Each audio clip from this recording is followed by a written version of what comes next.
मुस्लिम इरफानने पडक्या घरात नेले, शरीरसंबंध करून नग्न मृतदेह खड्ड्यात पुरला। पतीपासून विभक्त राहणारी मोनिका दवाखान्यामध्ये ड्युटीवर गेली, पण परत घरी आलीच नाही। तेव्हा काळजीपोटी तिच्या आईने पोलीस ठाण्यात तक्रार केली। पोलीस तिचा शोध घेऊ लागले। दरम्यान 2 दिवसांनी तिचा मेसेज आला, मी लग्न केले आहे। तिने मेसेज पाठवला, पण तिचा मोबाईल मात्र बंद होता। तेव्हा पोलिसांनी तिचे कॉल डिटेल्स तपासले। यामध्ये एका क्रमांकावरती तासनतास बोलत असल्याचे दिसून आले। तो क्रमांक होता शेख इरफान याचा। पोलिसांनी त्याला ताब्यात घेतले तेव्हा त्याने कानावर हात ठेवले। मग पोलिसांनी त्याला गाफील ठेवत सोडून दिले, पुरावे जमा केले आणि पुन्हा त्याच्या मुसक्या आवळल्या। तेव्हा मात्र त्याला गुन्हा लपवता आला नाही। त्याने गुन्ह्याची कबुली दिली असून या प्रकरणात आणखी काही धागे आहेत का याचा तपास पोलीस करत आहेत। तपासाअंती जे सत्य उघडकीस आले ते ऐकून तुमच्या पायाखालची जमीन सरकेल। पण तत्पूर्वी ही सविस्तर घटना पाहण्याअगोदर तुम्ही जर या चॅनलवर नवीन असाल तर प्लीज आपल्या मराठी चॅनलला सबस्क्राईब करा। जालना शहरातील जमुनानगर भागात राहणारी तरुणी मोनिका हिचा विवाह छत्रपती संभाजीनगर येथील सुमित निर्मळ यांच्याशी झाला होता। पण पती पत्नीमध्ये वारंवार भांडणे होत असल्याने मोनिका पतीपासून विभक्त झाली होती। एकटी पडलेली मोनिका आपल्या माहेरी जालना येथे आईसोबत राहत होती। पण मोनिका सुमित निर्मळ वय वर्ष 30 छत्रपती संभाजीनगर महापालिकेच्या आयुष्यमान रुग्णालयात आरोग्य सेविका म्हणून कार्यरत होती। आता माहेरी जालना येथे राहण्यास आल्यानंतर तिला नोकरीला जावे लागतच होते। त्यासाठी ती रोज रेल्वेने जालना ते छत्रपती संभाजीनगर असे अपडाऊन करत होती। संभाजीनगर रेल्वे स्थानकापासून रुग्णालयात येण्या जाण्यासाठी तिला दुचाकी लागत असे। ती दुचाकी मोनिका रेल्वे स्थानकावरील वाहन तळावर उभी करत असे। सकाळी ड्युटीवर जाताना घेऊन जात असे आणि ड्युटीवरून परत जालना येथे जाताना दुचाकीत वाहन तळावर ठेवून जात असे। या वाहन तळावर शेख इरफान शेख पाशा वय वर्षे 35 हा काम करत होता। त्याच्यामुळे ते चांगलेच परिचित होते। ते एकमेकांशी बोलायचे। दररोजच्या भेटीमुळे त्यांच्यातील ओळख वाढत गेली होती आणि मैत्री झाली होती। मोनिकाला त्याच्याबद्दल फारशी माहिती नव्हते। इरफानची आत्तापर्यंत 3 लग्ने झाली, पण त्याचे कोणतेच लग्न टिकले नाही।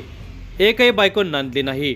3ही पत्नी सोडून गेल्याने तो एकटा पडलेला होता। त्यामुळे पतीपासून विभक्त राहणाऱ्या मोनिकाशी त्याने सलगी वाढवली।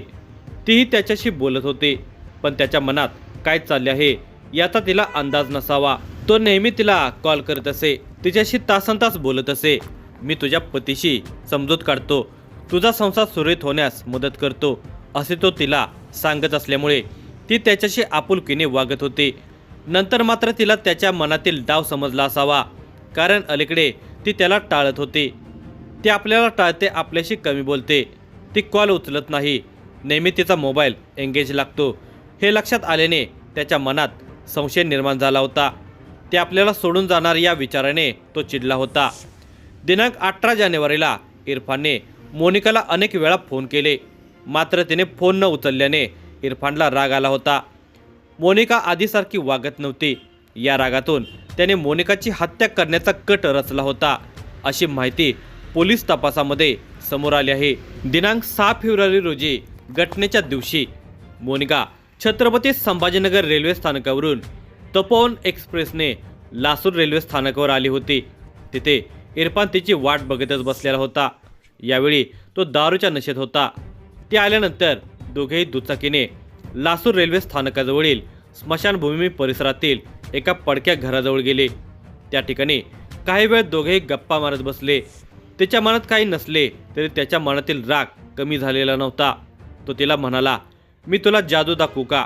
तिने गंमतीने होकार दिला। तेव्हा त्याने तिचे हात बांधले आणि डोळे बंद करण्यास सांगितले।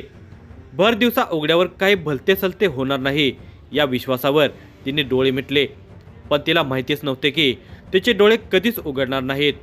हात बांधलेले आणि डोळे बंद असलेल्या मोनिकावर क्षणार्धात त्याने हल्ला केला।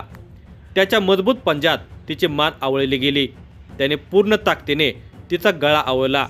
ती धडपडू लागली, पण हात बांधले असल्याने तिला काहीच हालचाल करता येईना। काही वेळातच तिची तडफड थांबली। ती थंडगार पडली। ती ठार झाल्याचे लक्षात येताच त्याने पकड सैल केली।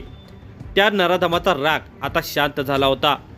त्याने या खुनाचा कोणताच पुरावा मागे ठेवायचा नाही या विचाराने त्या पडक्या घरातच खड्डा खोदला, त्याच्या अंगावरचे कपडे काढले आणि नग्न मृतदेह खड्ड्यात पुरला. त्याचे कपडे जाळून पुरावा नष्ट केला. तसेच त्याच्या अंगावरील दागिने घेऊन तो तिथून पसार झाला. ते दागिने त्याने 48,000 रुपयांना विकले. दिनांक 6 फेब्रुवारी 2025 रोजी संभाजीनगर येथे ड्युटीवर गेलेली मोनिका ही रात्री उशिरापर्यंत जालन्यात घरी परत आलीच नाही. तिचा मोबाईलही लागत नव्हता.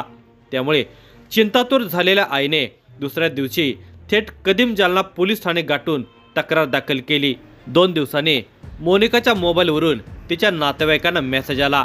त्यामध्ये मी सुखरूप असून मी लग्न केले आहे, आता मी तुम्हाला 1 वर्षानंतरच भेटायला येईन अशा आशयाचा मेसेज आला. हा मेसेज पाहून तिच्या नातेवाईकांना काळजी वाटू लागली. तिने असा कसा निर्णय घेतला या विचारातून नातेवाईक ज्या क्रमांकावरून मेसेज आला त्यावर कॉल करू लागले, पण तो मोबाईल बंद लागत होता. ते मेसेज करते आणि पुन्हा मोबाईल बंद लागतो, यामध्ये नक्कीच काहीतरी काळेबेरे आहे अशी शंका नातेवाईकांच्या मनात आली. त्याने थेट पोलीस अधीक्षक अजय कुमार बन्सल यांची भेट घेऊन या प्रकरणामध्ये तत्काळ लक्ष घालण्याची मागणी केली होती. पोलीस अधीक्षकांनी या प्रकरणी कदीम जालना पोलिसांना तत्काळ कारवाई करण्याच्या सूचना देताच तपास चक्री गतीने फिरली. मोनिकाच्या कॉल डिटेल्सची तपासणी करण्यात आली तेव्हा तिचे एका क्रमांकाशी सतत बोलणे होत असल्याचे दिसून आले. हा कोणाचा क्रमांक असावा ज्याच्याशी ती तासनतास बोलत होते याचा तपास पोलिसांनी केला असता तो शेख इरफान असल्याचे निष्पन्न झाले. पोलिसांनी तातडीने हालचाली करत शेख इरफान शेख पाशा राहणार लासूर स्टेशन यास ताब्यात घेऊन जालना येथे आणून चौकशी केली. मात्र त्याने आपल्याला काहीच माहिती नसल्याचे सांगितले. ती केवळ पार्किंगमधील तिच्या स्कूटीबद्दल विचारत असे त्यांनी सांगितले. तो काहीच बोलत नसल्याने पोलिसांनी त्याला सोडून दिले होते. आपल्याला पोलिसांनी कसलाही संशय न घेता सोडून दिले. या आनंदात तो निवांत बाहेर पडला. पण त्याला सोडून दिले असले तरी त्याच्या संशयास्पद हालचालीवर पोलिसांचे बारकाईने लक्ष होते.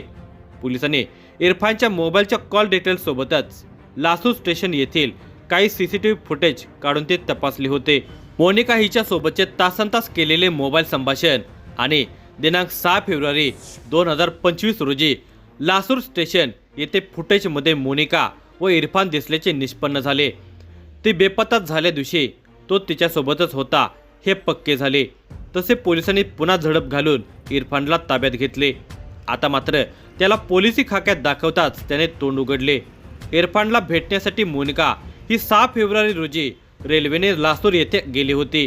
तिला घेऊन तो जवळच असलेल्या शेतात गेला होता. त्या शेतातील पडीक घरात असलेल्या लोखंडी अँगलला गळफास घेऊन तिने आत्महत्या केली. तिने जीव दिल्याने घाबरून मी तिचा मृतदेह त्याच ठिकाणी पुरला असे त्याने सांगितले होते.